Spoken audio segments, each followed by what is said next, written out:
Y bien, yo he titulado a la predicación de esta tarde, Batallando contra la preocupación, basada en Lucas capítulo 12, versículo 22 al 34.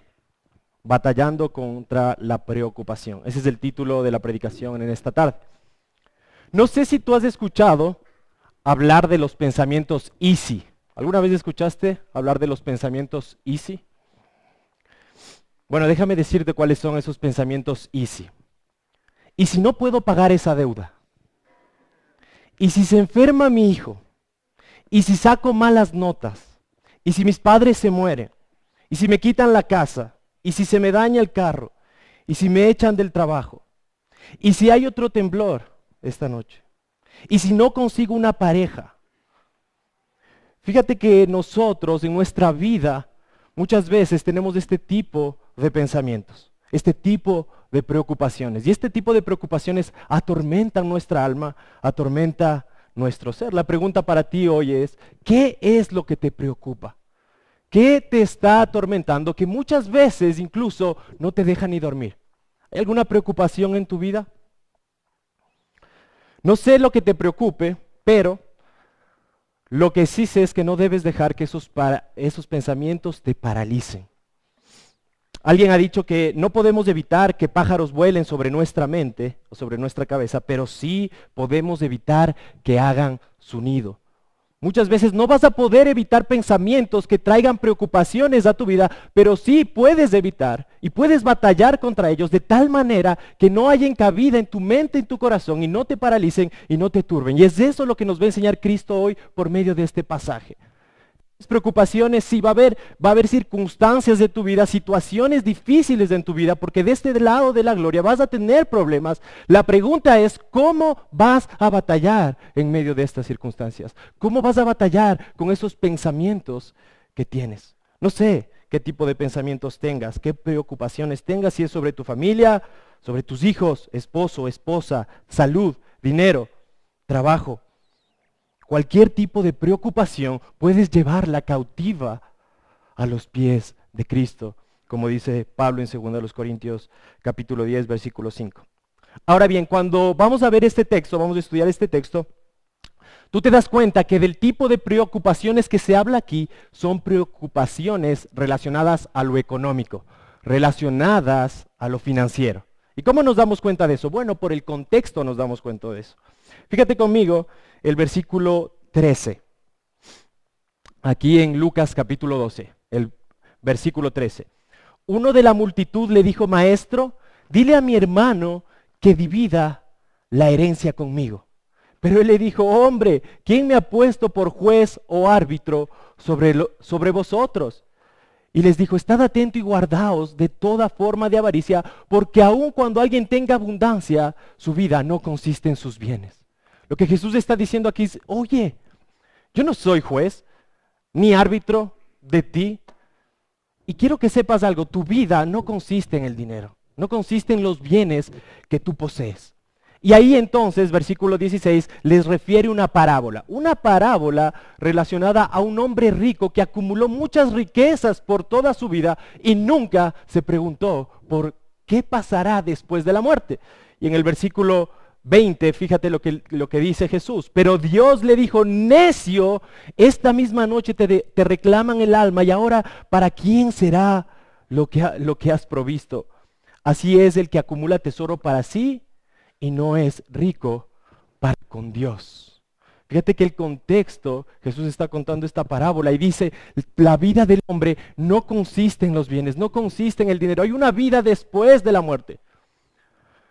Y entonces el versículo 22, y dijo a sus discípulos, por eso os digo, fíjate ese conector, por eso, dijo a sus discípulos, por eso os digo, es un conector que une lo anterior con esto. Seguramente los discípulos estaban preocupados, ellos lo habían dejado todo. No sé si recuerdas la predicación de nuestro hermano Dieguito, Lucas capítulo 5, versículos 1 al 11, al final Pedro, dejándolo todo, siguió a Jesús. Y es probable que ellos, al igual que tú y al igual que yo, hayan tenido preocupaciones por su bien material, Porque yo lo dejé todo, era pescador. Y Pedro, probablemente, y todos los discípulos, estaban preocupados por qué iba a ser de su vida. Y Jesús va a aprovechar esta oportunidad para decirles, no te preocupes, ni siquiera por lo más básico de tu vida, que es el alimento y la comida. No te preocupes por eso, yo te voy a suplir.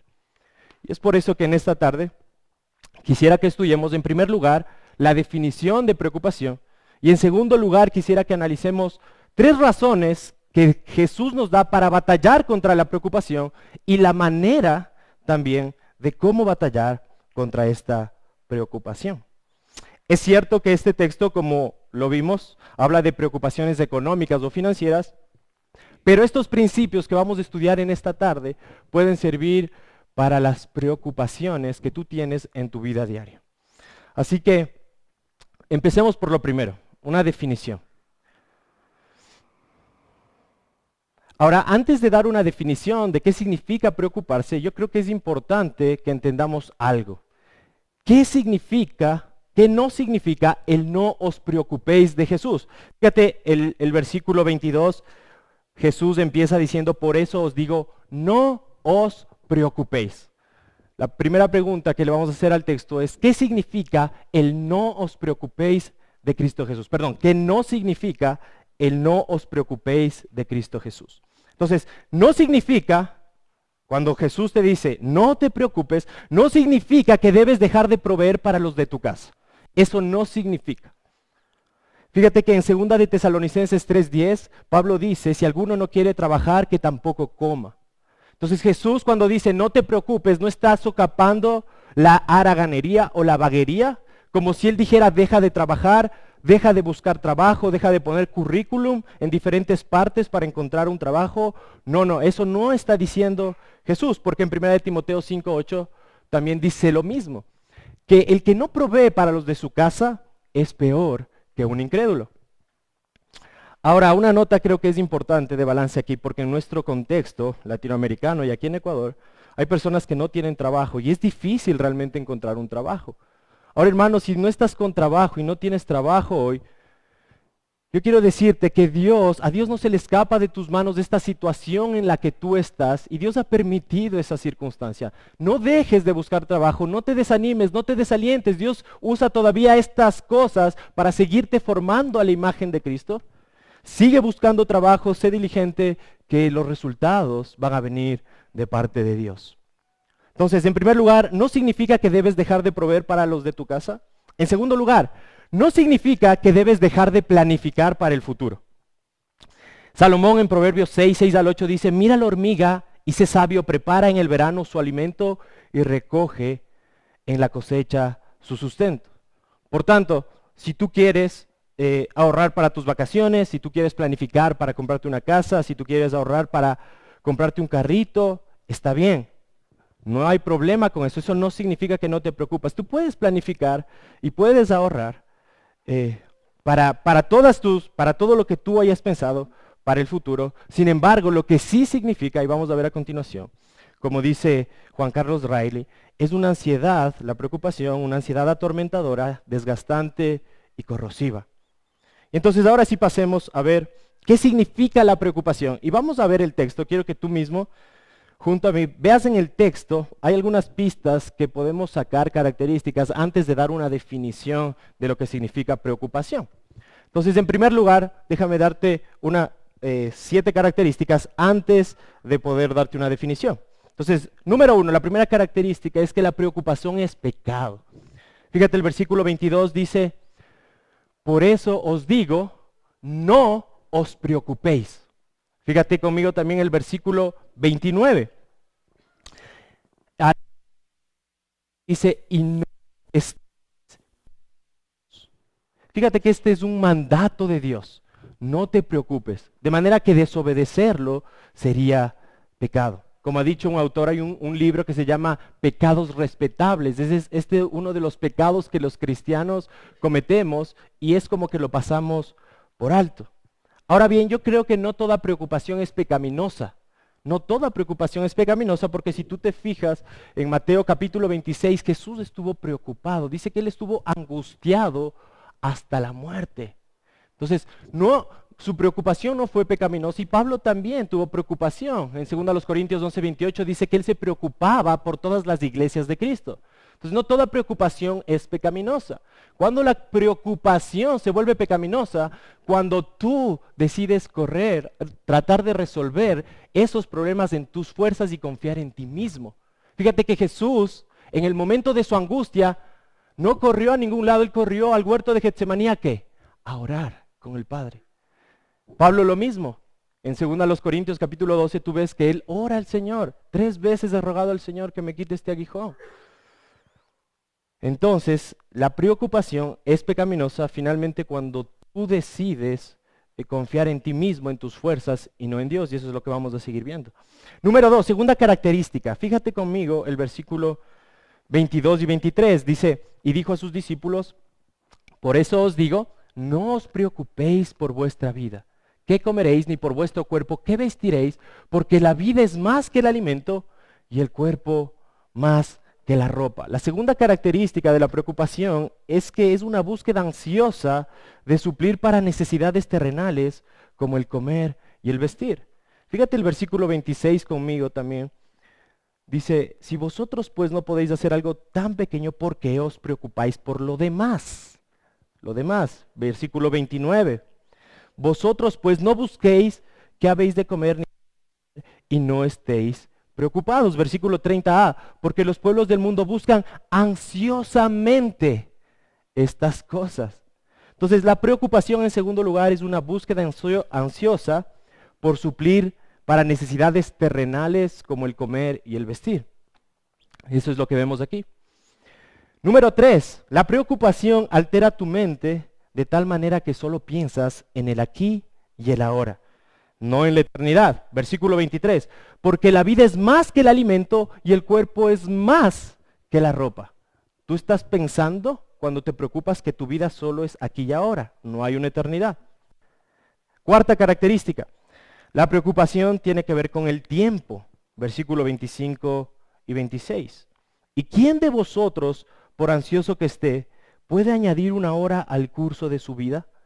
Si vosotros pues no podéis hacer algo tan pequeño, ¿por qué os preocupáis por lo demás? Tú no puedes añadir una hora al curso de tu vida. No puedes hacer nada por el futuro que viene. ¿Por qué te preocupas tanto? Fíjate que la preocupación está relacionada al tiempo y específicamente a cosas que tienen que ver con el futuro.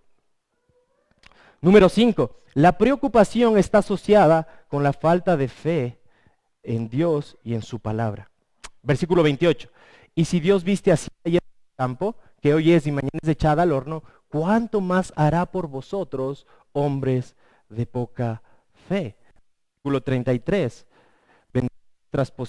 Versículo 32, perdón. No temas, rebaño pequeño, porque vuestro Padre ha decidido daros el reino. La preocupación tiene que ver con tu falta de confianza en Dios y en sus promesas. Aquí se promete que Él ha decidido daros el reino y muchas veces la preocupación muestra que tú no confías en Él y en su palabra. Finalmente, otra preocupación más, la preocupación hace que tu tesoro sea terrenal y no celestial. Versículo 34. Porque donde esté vuestro tesoro, allí también estará vuestro corazón. Si tú te preocupas tanto por el dinero, lo que estás mostrando es que tu tesoro es el dinero. Tu ídolo, tu Dios es el dinero. Teniendo todos estos elementos en mente, quizá estas características que acabamos de dar, déjame darte una definición entonces de lo que significa preocupación.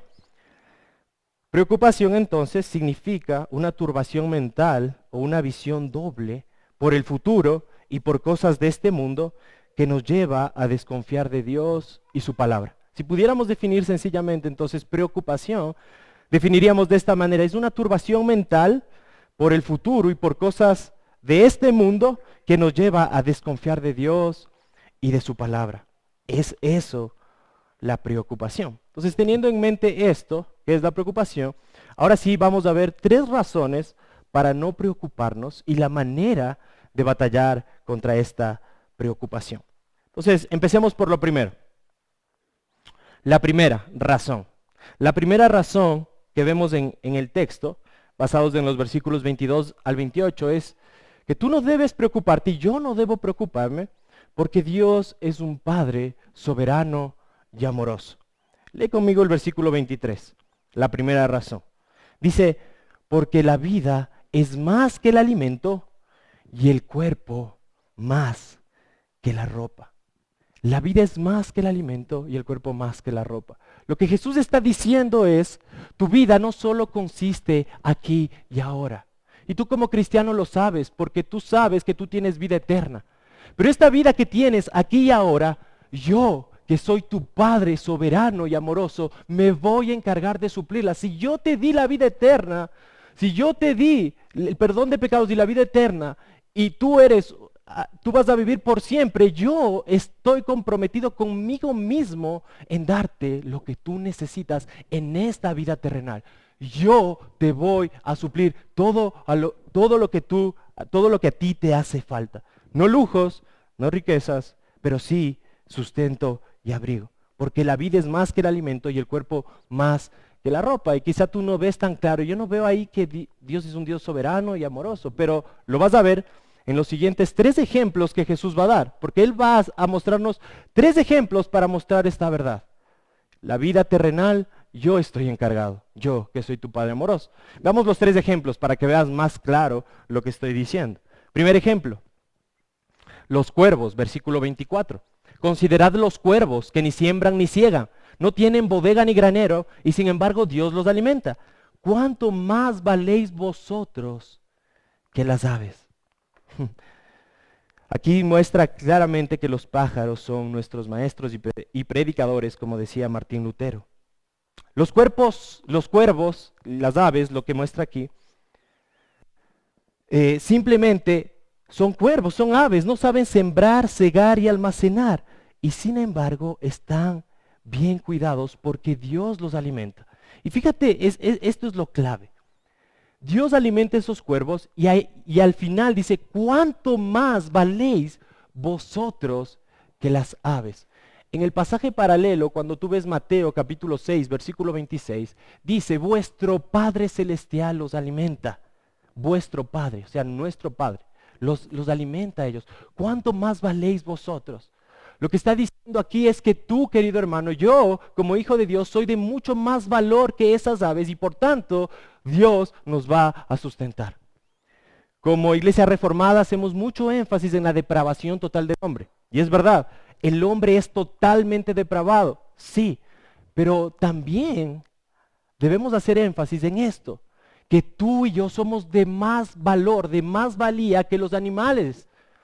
¿Por qué? Porque nosotros fuimos creados a imagen y semejanza de Dios. Génesis 1:26. Y en segundo lugar, porque Cristo vino y dio su vida por ti, derramó su sangre por ti. Por eso en Romanos 8:32, Pablo dice, si Dios no eximió a su Hijo y lo entregó por todos nosotros, ¿cómo no nos dará también con Él todas las cosas? Si Jesús fue muerto por nuestros pecados, Dios nos va a alimentar, nos va a sustentar. Primer ejemplo. Segunda ilustración, duración de la vida, versículo 25 y 26.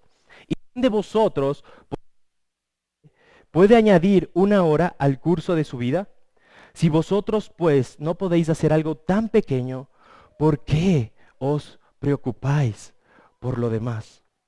Lo cierto es que nosotros no tenemos control de la duración de nuestra vida. Lo que dice aquí Jesús es, oye, tú no tienes la capacidad de aumentar una hora a tu vida.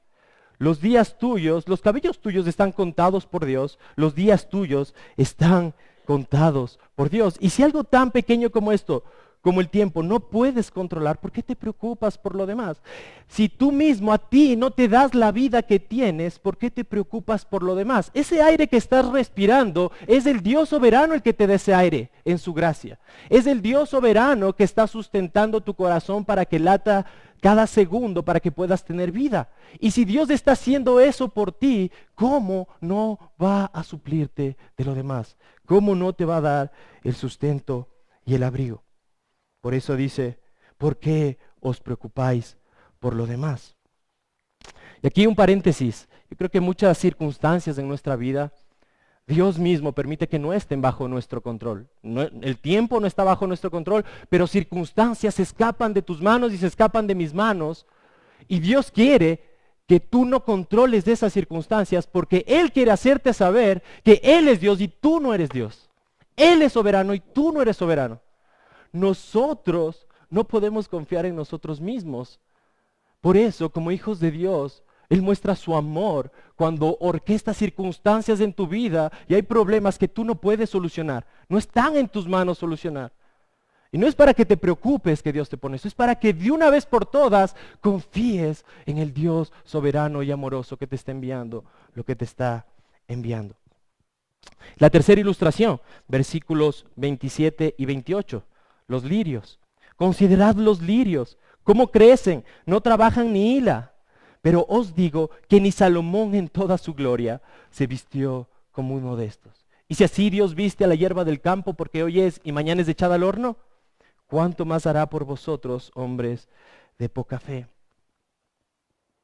Estos lirios del campo o flores del campo son vestidos por Dios.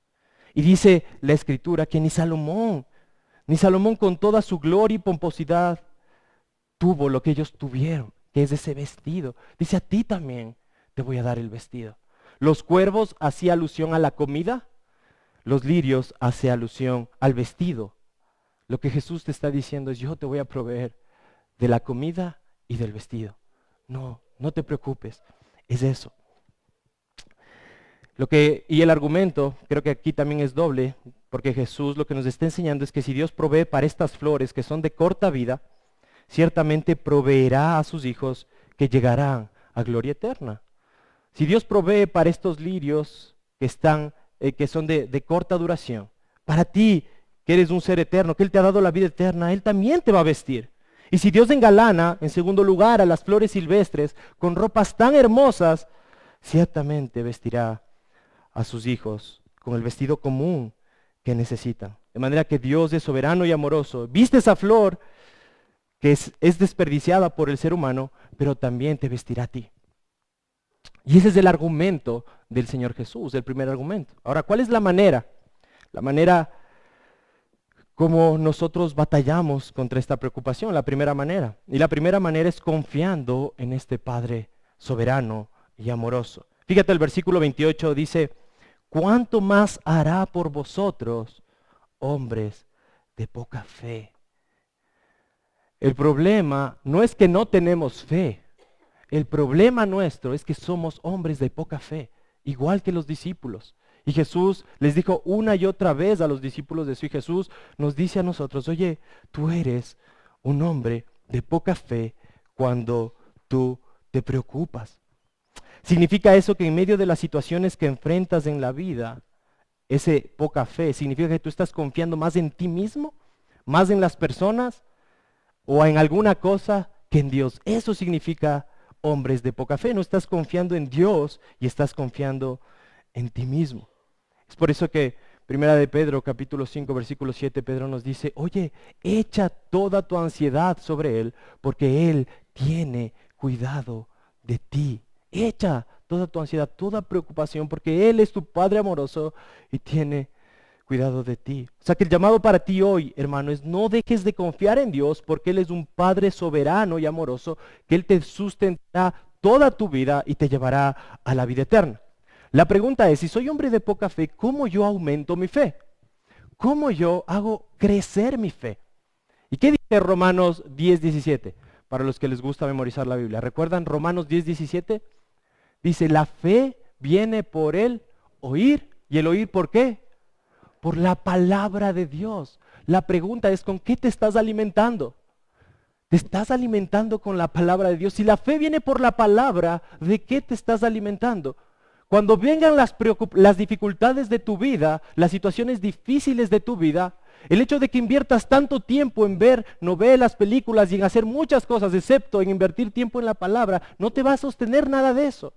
Por eso es tan importante el hecho de que nosotros vivamos y seamos hombres y mujeres de la palabra, para que cuando vengan esas situaciones y la preocupación, podamos confiar en Cristo. Y no solo es estudiar la palabra, meditar, es interiorizar esta palabra en nuestro corazón, de tal manera que cuando vengan esos pensamientos easy, nosotros podamos hacerles frente. Y déjame ponerte un ejemplo. Acompáñame a Salmo, capítulo 43, versículo 5. Y cerramos este punto. Salmo, capítulo 43.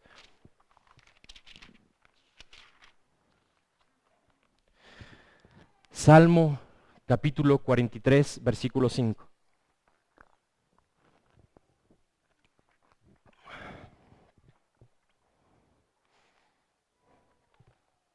Salmo capítulo 43, el verso 5 dice la palabra de Dios, el salmista: ¿por qué te abates, alma mía, y por qué te turbas dentro de mí? Espera en Dios, pues he de alabarle otra vez. Él es la salvación de mi ser y mi Dios. Lo que el salmista nos enseña aquí es que en la preocupación debes aprender a hablarte a ti mismo. No dejes que los pensamientos hagan nido en tu mente. Empieza a hablarle tú a tu alma. Él se está hablando a sí mismo. Fíjate, ¿por qué te abates, alma mía, y por qué te turbas dentro de mí? Él está preguntándose a sí mismo, se está hablando. Espera en Dios, pues he de alabarle otra vez. Él es el Dios soberano y amoroso que sustenta mi vida. En palabras del salmista, Él es la salvación de mi ser y mi Dios. De manera que en la preocupación, cuando vengan esos pensamientos que te vienen para preocuparte, tú debes aprender a interiorizar la palabra de Dios, hablarte a ti mismo la palabra de Dios. O como decían los puritanos, debes aprender a predicarte a ti mismo el evangelio una y otra vez. No dejes que te hable a ti esos pensamientos, tú háblale a tu alma, como hacía el salmista. Y recuérdale que tienes un Dios soberano y amoroso. Volvamos a Lucas capítulo 12 y veamos la segunda razón por qué no debemos preocuparnos. Lucas capítulo 12. Y la segunda razón es porque Dios es un Padre omnisciente. Versículos 29 y 30. Dice la palabra de Dios: vosotros pues no busquéis qué habéis de comer, ni qué habéis de beber, y no estéis preocupados, porque los pueblos del mundo buscan ansiosamente todas estas cosas, pero, escucha, pero vuestro Padre sabe que necesitáis estas cosas. Tú tienes un Padre omnisciente. El nuevo argumento aquí es que los hijos de Dios no deben comportarse como las naciones del mundo. Fíjate, dice, porque los pueblos del mundo buscan ansiosamente todas estas cosas. Cuando tú te preocupas, lo que no estás diciendo, no piensas de eso, pero lo que estás diciendo en un sentido es que Dios no sabe de tus necesidades. Y número dos, estás pareciéndote a un incrédulo. Las naciones del mundo buscan ansiosamente estas cosas. Eres, en otras palabras, un ateo práctico. ¿Qué significa ateo práctico? Que tú puedes decir que crees en Dios, pero en la práctica estás mostrando que no crees en Dios. Esa preocupación que te tiene atormentado, que no te deja ni dormir, eso muestra que tú realmente no confías en Dios. Y lo que es peor de todo, lo que le estás diciendo a Dios es: oye Dios, tú no conoces mis necesidades.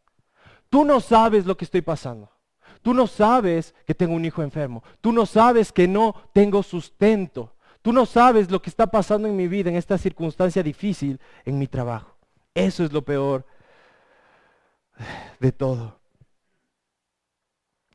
Pero querido hermano, como dice aquí, y te vuelvo a repetir, fíjate el texto, versículo 30. Los pueblos del mundo buscan ansiosamente todas estas cosas, pero vuestro Padre sabe que necesitáis estas cosas. Él sabe si tú estás sin trabajo, si estás solo ganando el básico, si trabajas solo por horas, si tienes un hijo enfermo, si tienes deudas, si adquiriste un crédito para cursar tus estudios. Dios sabe todo lo que necesitas, y cuando se usa esta palabra, saber, se refiere a un conocimiento pleno. Él sabe absolutamente todas las cosas. Es como tú, los que son padres, y aquí un ejemplo, quizá tú que eres padre, tú sabes la necesidad de tu hijo. Tú que eres un padre terrenal, tú sabes qué tu hijo necesita. ¿Y cómo puedes suplir esas necesidades? Ahora tu Padre Celestial, Él sabe de tus necesidades. Entonces Dios es un Padre omnisciente. ¿Cuál es la manera? ¿Cuál es la manera entonces de batallar contra esta preocupación? Si Dios es un Padre omnisciente, la manera de batallar, dice Jesús en el versículo 31, dice, mas buscad su reino y estas cosas os serán añadidas. Él es un Padre que sabe, que conoce tus necesidades, que Él está pendiente. Entonces, lo que tú tienes que hacer, dice Cristo, en vez de preocuparte, es empezar a buscar el reino de Dios y su justicia. ¿Qué significa esto de buscar el reino de Dios? Bueno, significa que activamente estamos queriendo establecer el reino de Dios en nuestra vida y en la vida de los demás. Y digo esto porque a veces pensamos en el reino de Dios, en algo tan etéreo, algo tan abstracto, pero no. El reino de Dios tiene que venir, Cristo tiene que venir a gobernar tu hogar, tu matrimonio, tu familia, moralidad personal, vida profesional, ética de negocios, cuenta bancaria, declaración de impuestos, estilo de vida, ciudadanía. Todas las áreas de tu vida deben ser gobernadas por Cristo y por su reino. Entonces, buscar el reino de Dios en primera instancia significa que tú en tu vida debes de estar comprometido en que se aplique el reino de Dios. Y luego también buscar que ese reino se extienda a otros, no solo en tu iglesia, sino donde tú te encuentres con otras personas. Y creo que lo que quiero hacer aquí es mostrarte ejemplos bíblicos, 2 ejemplos bíblicos y 2 ejemplos contemporáneos de cómo buscar el reino de Dios. Creo que esto es más práctico y no se queda en lo abstracto. Entonces, déjame mostrarte 2 ejemplos bíblicos de cómo buscar el reino de Dios y también 2 ejemplos contemporáneos más adelante. Entonces veamos el primer ejemplo de cómo buscar el reino de Dios y su justicia. El primer ejemplo en Lucas capítulo 10, aquí mismo en el libro de Lucas, capítulo 10, versículos 38 al 42.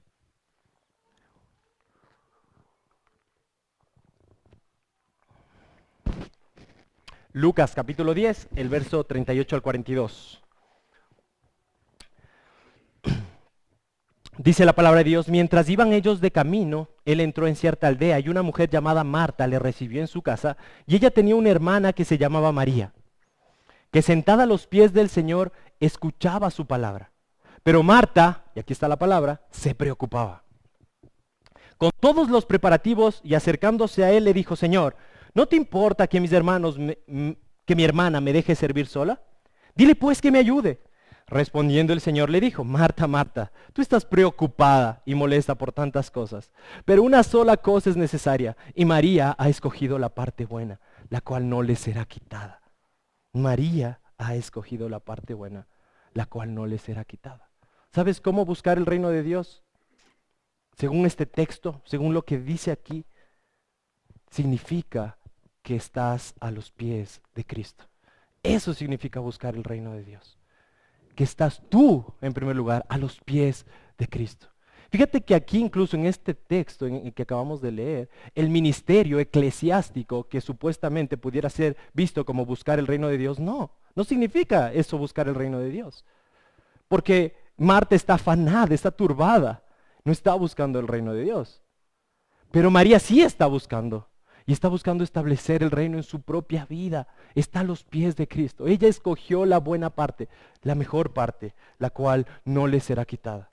Buscar el reino de Dios muchas veces no significa activismo, significa que Dios es glorificado cuando tú empiezas a estar más satisfecho en Él, como dice el pastor John Piper. Empieza a buscar tu deleite, tu satisfacción, tu gozo, tu pasión en Cristo, más que en cualquier otra cosa de este mundo. Y eso es buscar el reino de Dios. Está bien hacer cosas en la iglesia, tener ministerios. Está bien que ayudemos en Pan de Vida. Está bien que hagamos cosas para personas de escasos recursos. Gloria a Dios por eso. Pero el reino empieza a extenderse en tu corazón cuando tú empiezas a postrarte a los pies de Cristo. Eso es lo que Dios quiere, que tú experimentes en primer lugar. Quiere que tú estés a sus pies y que todo tu gozo, toda tu pasión sea Él. Y eso se va a reflejar más después en ministerios y en cosas que hagas. Segundo ejemplo, déjame darte otro ejemplo. En Lucas capítulo 1, te voy a hablar del ejemplo de Ana ahora. Lucas capítulo 2, versículos 36 al 38. Lucas capítulo 2, versículos 36 al 38. Estamos hablando de cómo buscar el reino de Dios y su justicia. Segundo ejemplo, el de la profetisa Ana. Y había, Lucas 2, 36, y había una profetisa Ana, hija de Fanuel, de la tribu de Aser. Ella era de edad muy avanzada y había vivido con su marido 7 años después de su matrimonio, y después de viuda hasta los 84 años. Nunca se alejaba del templo, sirviendo noche y día con ayunos y oraciones, y llegando ella en ese preciso momento, daba gracias a Dios y hablaba de él a todos los que esperaban la redención de Jerusalén. Este texto me llamó la atención cuando lo leía, porque Ana es una mujer que se quedó viuda, y es probablemente que se haya quedado viuda, según lo que dice el texto, cuando era joven. Es probable que haya estado viuda por 50 años. Y no sé si aquí hay viudas, pero imagínate las preocupaciones que se le pueden venir a una persona viuda. Imagínate preocupaciones relacionadas a lo financiero, preocupaciones relacionadas a la soledad, preocupaciones relacionadas a la seguridad personal, varios tipos de preocupación, descontento, desaliento. Pero fíjate lo que dice, cómo la Biblia, Dios elogia a esta mujer. Y le pone en la Biblia para que sea ejemplo tuyo y mío, versículo 37. Después de viuda hasta los 84 años, nunca se alejaba del templo, sirviendo noche y día con ayunos y oraciones. Buscaba el reino de Dios y su justicia. Es eso lo que nos está diciendo Dios aquí en su palabra. Nunca se alejaba del templo, ella servía, y no en un ministerio visible, no en el ministerio de la alabanza, no. Ella servía en un ministerio invisible, el ministerio de la oración, y nunca se apartaba del templo. Esto significa buscar el reino de Dios y su justicia. Entonces date cuenta, hermano, que el remedio para tus preocupaciones no es quedarte sentado, quejándote, sumiéndote en el desaliento y el desánimo, sino es de empezar a buscar el reino de Dios y su justicia en tu vida, y también buscando extenderlo en la vida de los demás, en la iglesia y afuera de la iglesia también. Y déjame darte 2 ejemplos contemporáneos, quizá, para ir pensando en cómo buscar el reino de Dios y su justicia. 2 ejemplos que estoy extrayendo de mi comunidad mientras tú vas compartiendo. Eso es lo hermoso de una comunidad. Si no vas de una comunidad, te animo a que vayas de una comunidad. Mientras estamos compartiendo en comunidades, estamos creciendo juntos y sabiendo cómo estamos creciendo. Y te voy a hablar de 2 ejemplos de aquí, de nuestra iglesia, de personas que están buscando el reino de Dios y su justicia y creyendo en esta promesa. Y todo lo demás será añadido. El primer ejemplo, son 2 hermanos casados que estaban trabajando para sostener su casa, y cuando ellos se enteraron que venía su segundo hijo, la resolución de ellos era que la esposa deje de trabajar para cuidar de sus 2 hijos. Llegó el momento, fue el 1 de septiembre de este año, y así fue.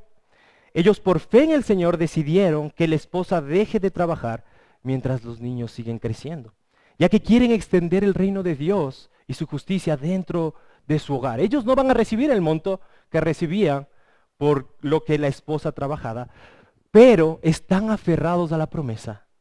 Todas estas cosas serán añadidas. Segundo ejemplo, una hermana de nuestra iglesia, igual de nuestra comunidad, que es odontóloga, estaba en un trabajo donde empezaron a pedirle que cometa injusticias sobre todo relacionadas al trato con el cliente. Y por buscar extender el reino de Dios y su justicia, se negó. ¿Y sabes qué pasó? Le echaron del trabajo. Ella se quedó sin trabajo, pero vive aferrada a la misma promesa de todas estas cosas serán añadidas. Y ella está en búsqueda de trabajo, aunque por la gracia de Dios ahora ella consiguió algo para una maestría para irse al exterior, pero Dios no ha dejado en este tiempo de proveerle para sus necesidades básicas, para sus necesidades de sustento y abrigo. Por eso, querido hermano, en la medida que buscas del reino de Dios, lo que Dios te está diciendo aquí es, mientras tú buscas mi reino y su justicia, oye, yo te prometo, yo. Y mira, si un presidente te prometiera, o si fuera una persona la que te está prometiendo, pero no, escucha, querido hermano, es Dios el que te está prometiendo esto. Yo te voy a sostener con sustento y abrigo. Si buscas mi reino y su justicia, yo te estoy prometiendo. El Dios soberano, amoroso y omnisciente te está diciendo, yo te voy a proveer de todo lo que tú necesites para suplir tus necesidades aquí en la tierra. No lujos, no riquezas, pero sí lo básico para tus necesidades. Y si todavía tienes preocupación después de buscar el reino de Dios y su justicia, acompáñame a Filipenses capítulo 4, rápidamente. Texto clave cuando hablamos de este tema. Filipenses capítulo 4.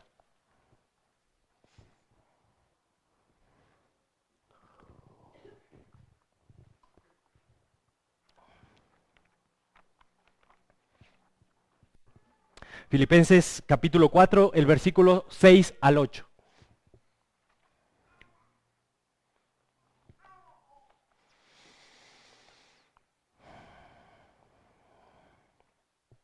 Dice la palabra de Dios en Filipenses capítulo 4, versículo 6, por nada estéis afanosos, antes bien, en todo, mediante oración y súplica, con acción de gracias, sean dadas a conocer vuestras peticiones delante de Dios, y la paz de Dios, que sobrepasa todo entendimiento, guardará vuestros corazones y vuestras mentes en Cristo Jesús. Por lo demás, hermanos, todo lo que es verdadero, todo lo digno, todo lo justo, todo lo puro, todo lo amable, todo lo honorable, si hay alguna virtud o algo que merece elogio, en esto meditad. ¿Qué debo hacer en medio de mis pensamientos easy? ¿Qué debo hacer? Dice aquí, antes bien en todo, mediante oración y súplica con acción de gracias. Agradécele a Dios por todo lo que te está pasando hoy. No sé cuál circunstancia estés viviendo. No sé lo difícil que pueda ser. Dios sí sabe lo difícil y por eso agradécele porque Él todavía es un Padre amoroso, soberano y omnisciente que conoce tu necesidad. Él no promete quitarte la prueba. Él no promete quitarte la dificultad o la situación difícil de tu vida. Mira lo que promete en el versículo 7. La paz de Dios, escucha, que sobrepasa todo entendimiento, guardará vuestros corazones y vuestras mentes en Cristo Jesús.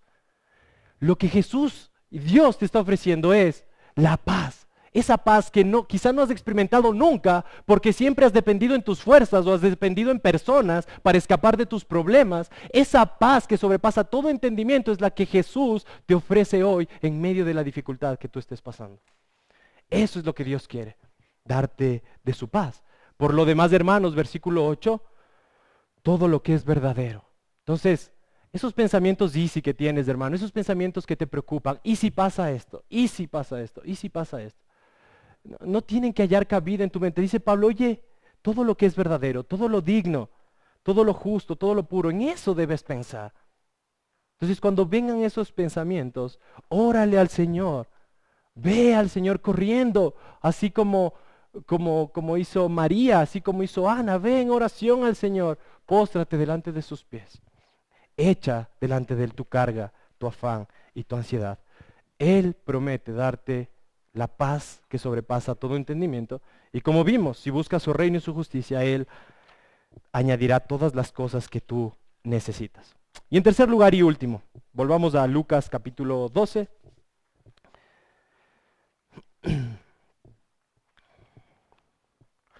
Lucas capítulo 12 y versículos 32 al 34. La última razón por la cual no debemos preocuparnos es porque Dios es un Padre dadivoso o un Padre generoso. Fíjate, versículos 32 al 34. No temas, rebaño pequeño, porque vuestro Padre ha decidido daros el reino. Y lo primero que te quiero hacer notar, hermano, es que ahora en el versículo 32, Jesús no dice, no te preocupes. ¿Qué dice? No temas. Cambia la palabra. Y es la única vez que vas a encontrar en todo el Nuevo Testamento que Jesús dice eso. Es la única vez que vas a encontrar que Jesús dice eso. No sé cómo explicar eso, qué ilustración explicar, pero imagínate que tú eres padre, tu hijo sale corriendo por esa puerta y viene un carro y le va a atropellar y por la gracia de Dios él sale de eso, o sea, termina corriendo, no le atropella. Imagínate que tú vas corriendo detrás de él y tu hijo está llorando y tú le dices, hijo, tranquilo, no temas. O quizá en el temblor de ayer, Ayer, tú como padre sabes, tembló la tierra. Y lo primero que se te ocurrió, tú que eres padre, o imagínate una persona amada, es salir corriendo, abrazar a tu hijo y decirle, tranquilo, no temas. Ahora imagínate que eso es lo que Dios está haciendo contigo y conmigo, diciéndote esto. Léelo conmigo otra vez, versículo 32. Dice, no temas. Es Dios el que te está diciendo eso, te está abrazando tan pastoralmente, tan amorosamente, y te dice, oye, yo conozco tu necesidad. Yo sé que en medio de esas dificultades, en medio de esas preocupaciones que son difíciles, yo sé que tienes temor. Yo sé que tienes miedo. Yo sé cuánto has llorado por eso que estás pasando. Pero es como que Jesús viene y te abraza y te dice, hijo, no temas. Yo soy tu Padre. Yo soy el Padre soberano, amoroso y omnisciente. Y escucha algo más, yo soy un Padre generoso. Fíjate, no temas, rebaño pequeño. No temas, porque vuestro Padre ha decidido daros el reino. A Jesús le ha placido, a Él, de su propia voluntad, darte su reino. Por eso es que en Romanos 8:17 dice el apóstol Pablo que tú y yo somos herederos de Dios y coherederos con Cristo. Tú dices, yo soy dueño de un reino. ¿Qué significa eso que Dios nos ha dado el reino? ¿Nos ha dado un reino? Sí, nos ha dado un reino. Tú estudiaste en Efesios capítulo 1, versículo 3. ¿Qué dice? Bendito sea el Dios y Padre que nos bendijo con toda bendición espiritual, sentándonos en los lugares celestiales en Cristo Jesús. Tú eres parte del reino. En Colosenses 1:12 dice que Dios nos ha trasladado del reino de las tinieblas al reino de su amado Hijo. Tú eres parte de su reino. Tú tienes un reino, yo tengo un reino, tenemos un reino. Y si bien ese reino no se ha manifestado aquí todavía en la tierra, sí se ha manifestado en nuestros corazones espiritualmente. Cuando tú creíste en Jesucristo y te arrepentiste de tus pecados, el reino irrumpió en tu vida. Por eso Cristo, cuando empezó a predicar, ¿qué dijo en Marcos 1:15? El tiempo se ha cumplido.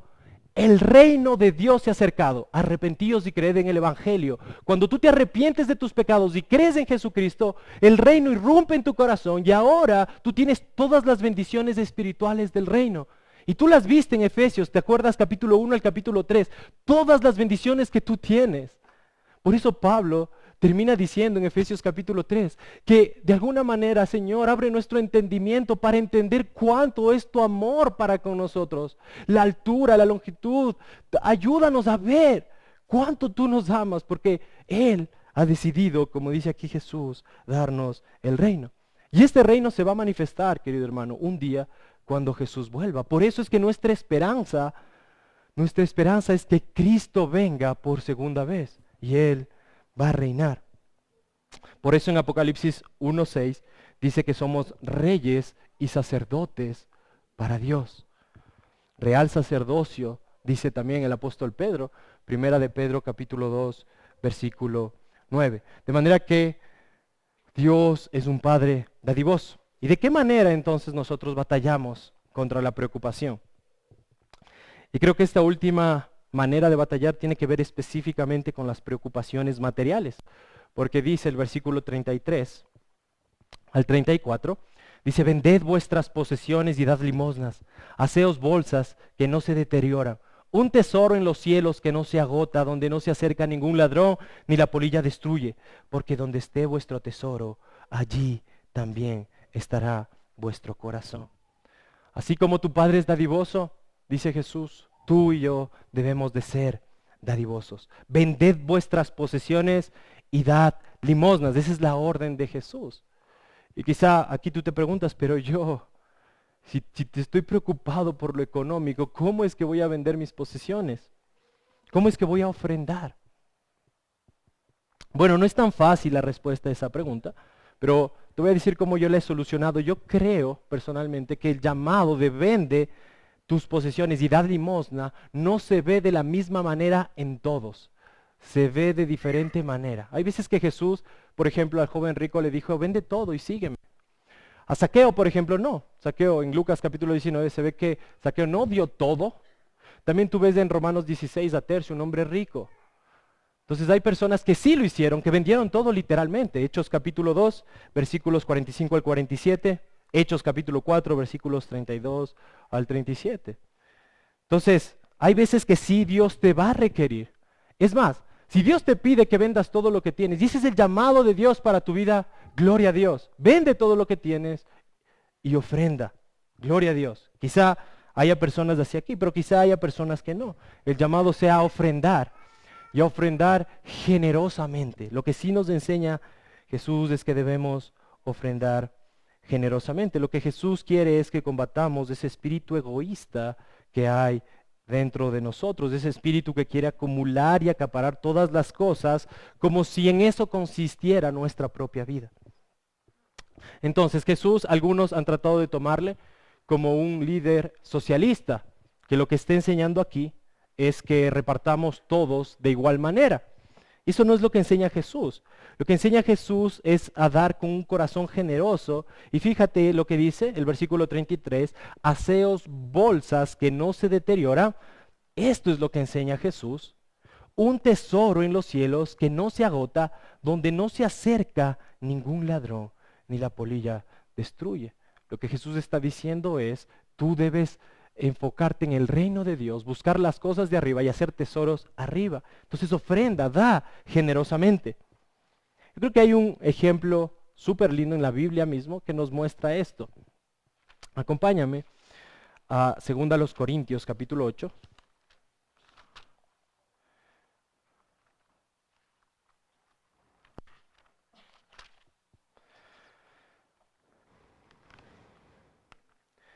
Segunda a los Corintios, capítulo 8. Fíjate, versículos 1 al 5. Segunda a los Corintios, capítulo 8, versículos 1 al 5. Ahora, hermanos, deseamos haceros saber la gracia de Dios que ha sido dada en las iglesias de Macedonia.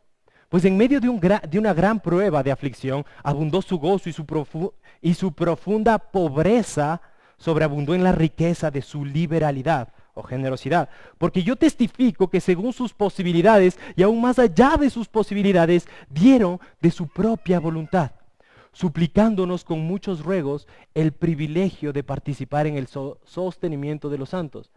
Y esto no como lo habíamos esperado, sino que primeramente se dieron a sí mismos al Señor y luego a nosotros por la voluntad de Dios.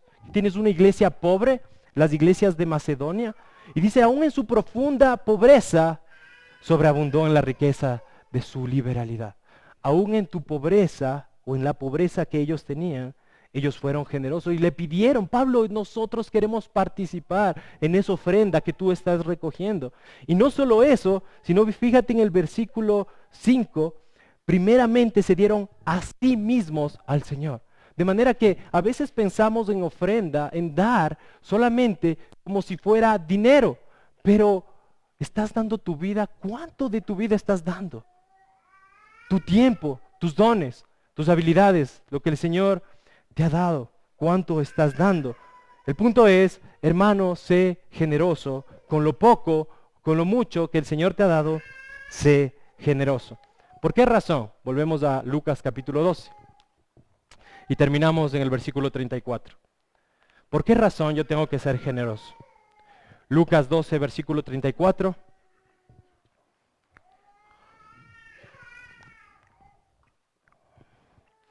Lucas 12, versículo 34. ¿Por qué razón voy a ser generoso y dar con liberalidad? Versículo 34 de Lucas 12, porque donde esté vuestro tesoro, allí también estará vuestro corazón. Donde esté tu tesoro, allí está tu corazón.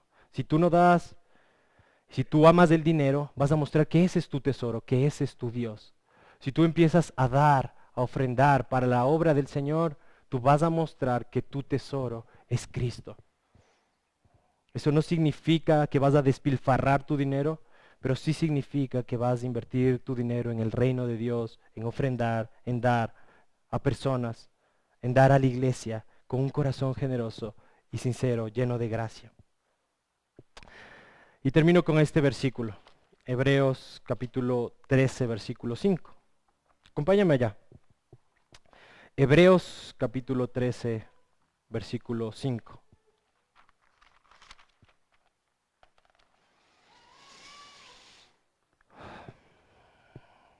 Hebreos capítulo 13, el verso 5.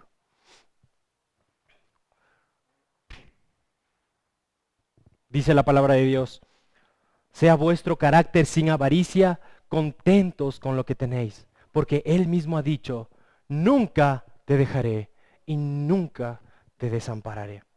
Esta es la promesa para ti. No seas avaro, sé contento con lo que tienes, sea poco, sea mucho, porque Él mismo te ha dicho, nunca, nunca te voy a dejar y nunca te voy a desamparar.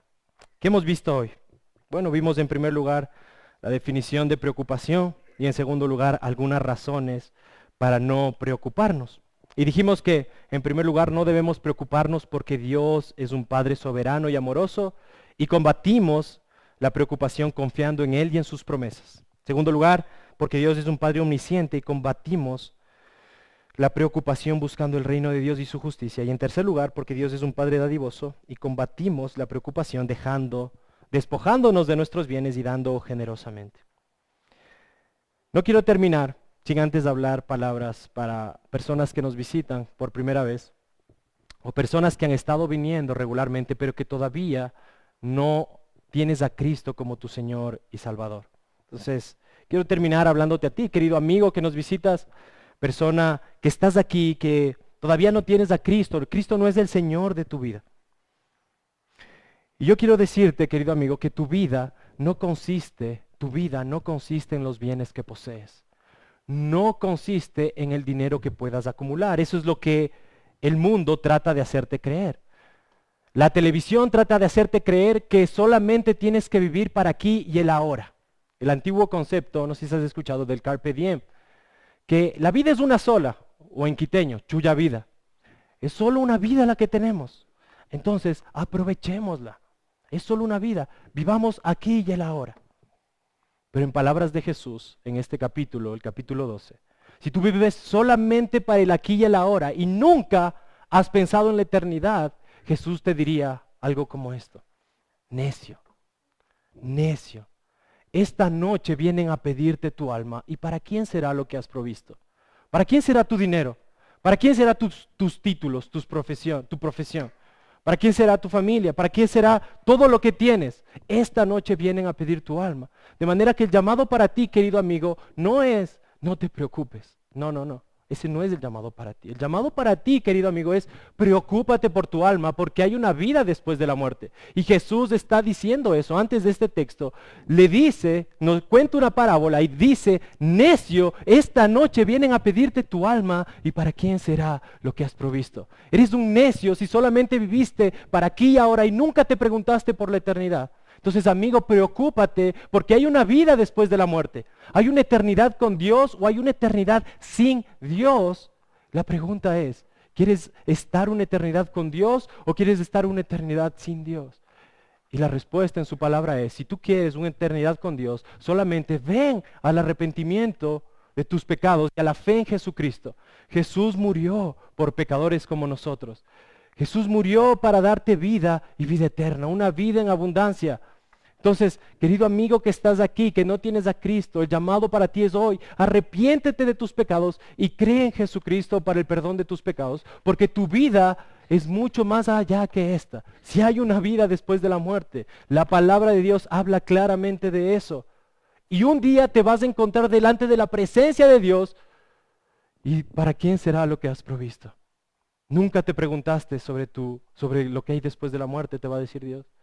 Pero escuchaste un día en una iglesia hablar acerca de Jesús. Y hoy es el día de salvación. La Biblia enseña de que hoy, no esperes mañana, hoy, deja de afanarte, de preocuparte por cosas de este mundo, por hacer dinero. Hoy, preocúpate por tu alma.